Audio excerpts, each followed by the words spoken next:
Good morning. Today's story is about a soap manufacturing company. Now, that company initially they used to manufacture soaps and everybody used to hand pack it and sell. And then there people started liking their soaps and the sales started increasing. The company started becoming bigger and bigger. So then what happened? They had to shift to automated. Automated meaning where something where instead of people, machines would be doing all the work. So they upgraded. It was a big thing for the company. They were doing very well. So everything was, through machines. The soap would be taken by a machine, put into a packing cover. Soap would be packed. From there, it would be taken to a carton. You've seen those. Those are very common now, but at that time, it was something new, and they were doing it at that time. So everything was through machines. There was no people to handle the soap. There was nobody to take the soap and put it into the cover. So everything was automated and they were doing well. Then suddenly what happened? They started getting complaints from the customers, from the shops where they were selling the soaps, that some of these soap boxes would be empty, meaning the cover is there, the package is there, everything is fine, but there's no soap inside.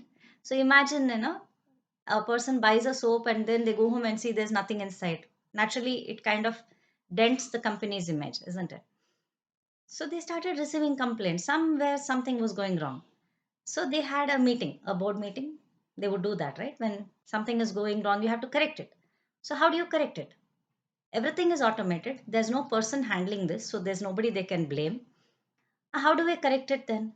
Each of these machine, the soap is packed, and there's nobody to see whether a soap is actually there in a soap box or not.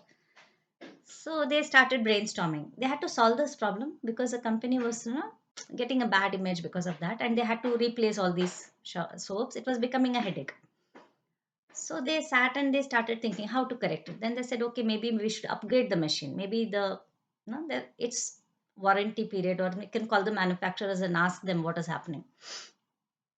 But that would be a costly affair and that would be time consuming. Then another person on the board, he said, okay, let us put up another x-ray machine to see if actually the soap is no, inside the soap box or not. Another machine to check whether the first machine is right. But that again would take time, that again would be costly. They would have to get that machine.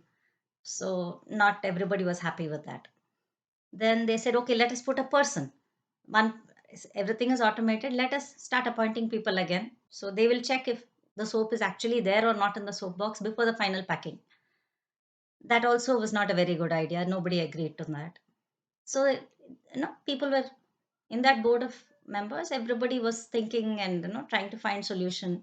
It seemed like a totally difficult thing to solve. They couldn't find an easy and fast solution for it. Everything turned out to be costly. The changing machine was costly. Getting another machine was even more costlier.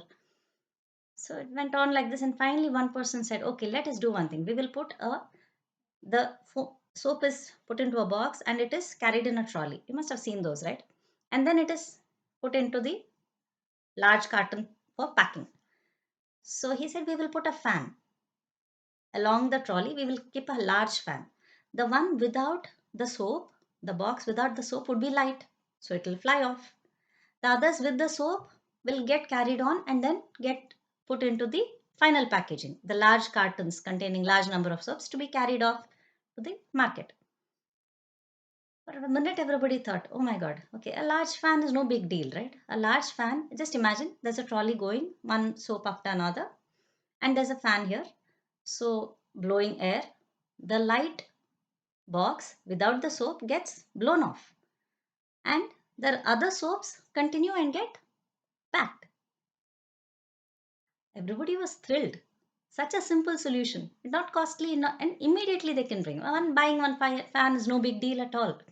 You don't need another person, you don't need another big machine. So a big problem was solved so easily by a simple idea.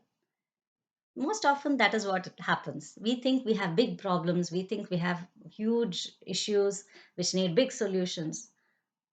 Just pause for a minute and see. Maybe there will be some small, simple solution like this where you start thinking creatively and out of the box. something as simple as a fan, which is probably so cheap for that company that they can't even, it is not even a big issue at all, isn't it? So whenever you are faced with a problem which you think is huge and with big difficult issues and big difficult solutions which you're not getting, think again. Maybe there is a very small, easy, simple answer to it. All it needs is thinking a little differently, not in the regular, usual ways. So have a nice day and see you again with another story. Bye.